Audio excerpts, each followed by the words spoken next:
She blended into the bustling streets of Mexico City, an older woman offering help to the most vulnerable. But behind her unassuming appearance was a who terrorized a nation.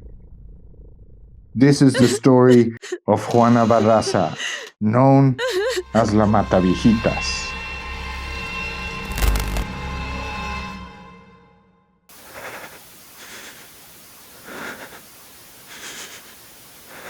Welcome to Tales from Mexico's Underground, where every crime has a story, and every story drags you deeper into the darkness.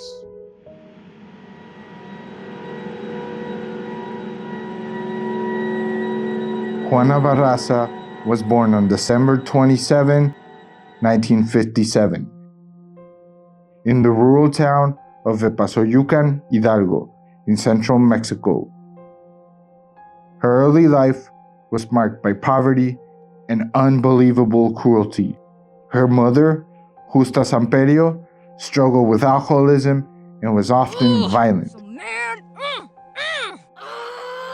At just 12 years old, Juana faced a horrific betrayal. Her mother traded her to an older man in exchange for 3 beers. The man abused Juana for years, resulting in 2 pregnancies by the age of 17. Ella me vendió, y puedo decir que me vendió por unas cervezas. Unable to read or write and abandoned by her family, Juana grew up with a deep-seated resentment towards older women, especially those who reminded her of her own mother.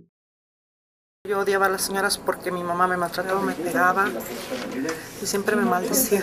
Ella me regaló con un señor grande y yo fui abusada. Por eso odiaba a las señoras. Yo sé que no es excusa, porque no merezco perdón ni de Dios ni de nadie.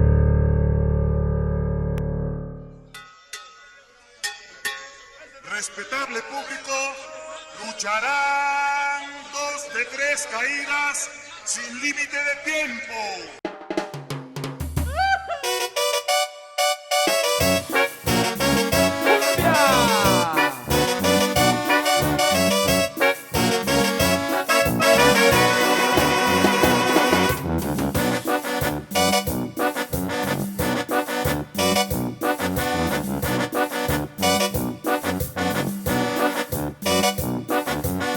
In her teenage years, Juana sought escape in lucha libre, Mexico's beloved professional wrestling tradition.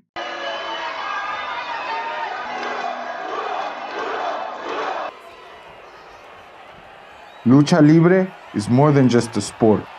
It's a cultural phenomenon where masked wrestlers, known as luchadores, embody the archetypes of good and evil. Yo soy la señora Juana Barraza Samperio. ¿Ruda o técnica? Ruda de corazón. ¿Y dónde es más ruda, aquí o en casa? Pues en los 2 lados.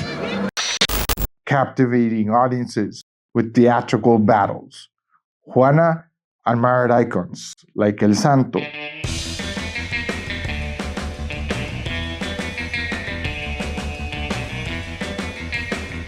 a legendary luchador who symbolized justice and heroism. She entered the ring herself, adopting the name La Dama del Silencio, the Lady of Silence. La Dama del Silencio.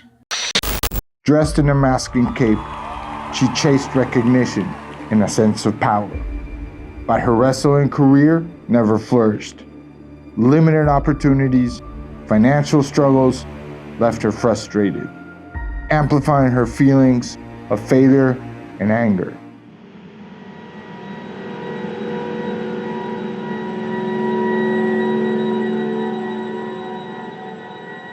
Con todo lo de crimen venía matando a las abuelitas. Ya salió en el periódico. By the early 2000s, a chilling pattern emerged in Mexico City. Elderly women, often living alone, were found strangled in their homes. The killer posed as a nurse, social worker, or government employee offering aid, preying on the trust of her victims. Once inside, she struck swiftly, using everyday items like phone cords, stockings, or scarves to strangle them. In some cases, she took small keepsakes, religious medals, jewelry, or modest sums of money, but the primary motive was not theft. It was violence. The victims were typically women in their 70s or 80s, many widowed or estranged from family living in modest apartments.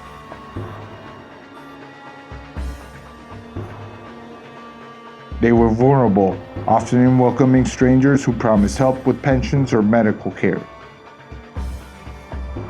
Each murder bore a similar hallmark: strangulation with household objects, no signs of forced entry, and a who vanished without a trace.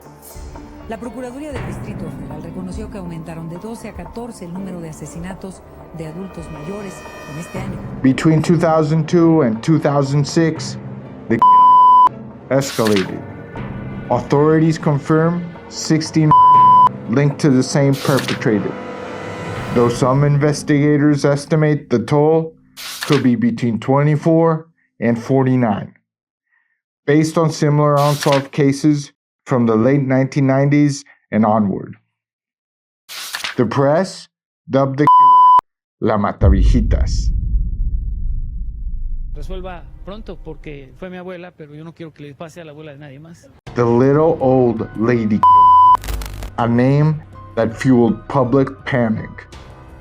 Elderly women stopped opening their doors. Neighbors grew suspicious of strangers. Mexico City, a vibrant metropolis of millions, was haunted by fear.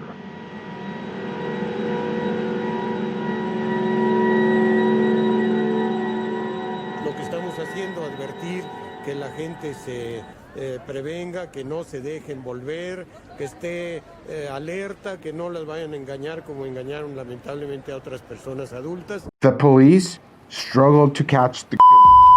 Witnesses described a tall, broad-shouldered figure, leading investigators to assume the perpetrator was a man, possibly an ex-cop, boxer, or someone disguised as a woman. This profile led to dead ends, including the wrongful arrests of innocent men like Araceli Vasquez, a street vendor, or Mario Tablas, a suspect briefly detained.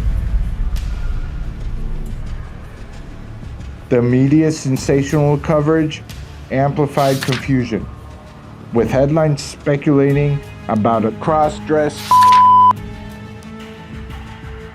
The truth that Mexico was dealing with a rare female serial killer eluded authorities for years.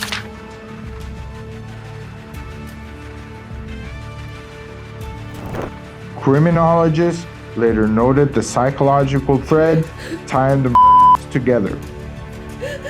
Barraza's victims were proxies for her own mother, the source of her childhood trauma. Each act of violence was a release of her long-held rage, a pattern rooted in betrayal and abandonment.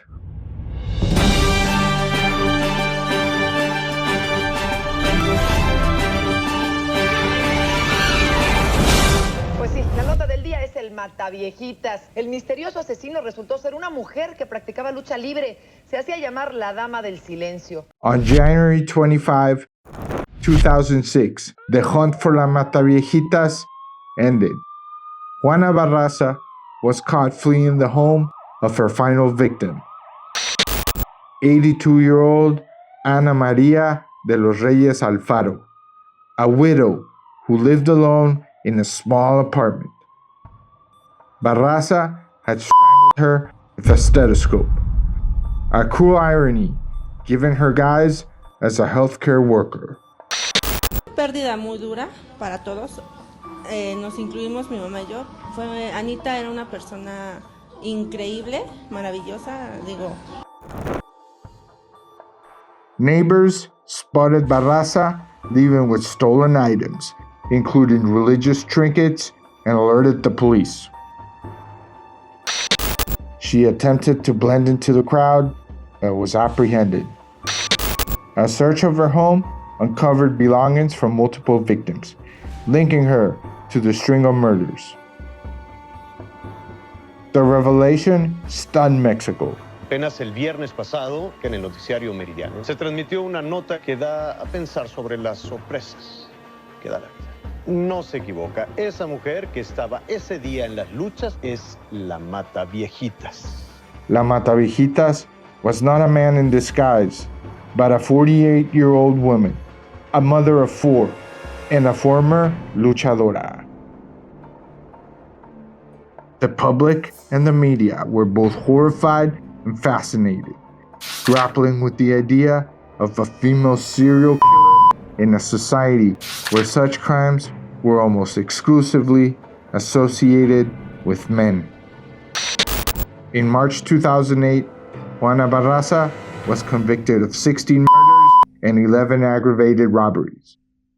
She was sentenced to 759 years in prison, though Mexico's legal system caps effective sentences at 60 years maximum.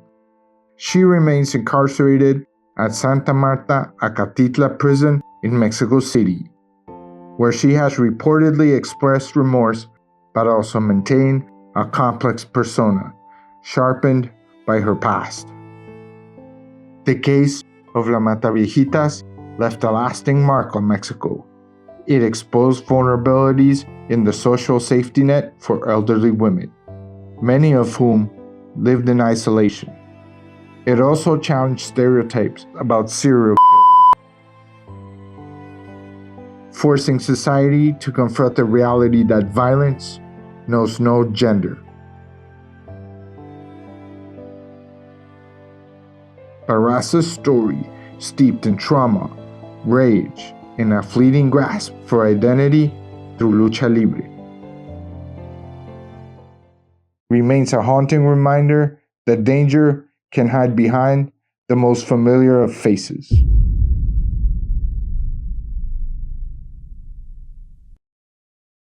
If you like this video and want to uncover more stories from Mexico's dark underground, make sure to like, share, and subscribe.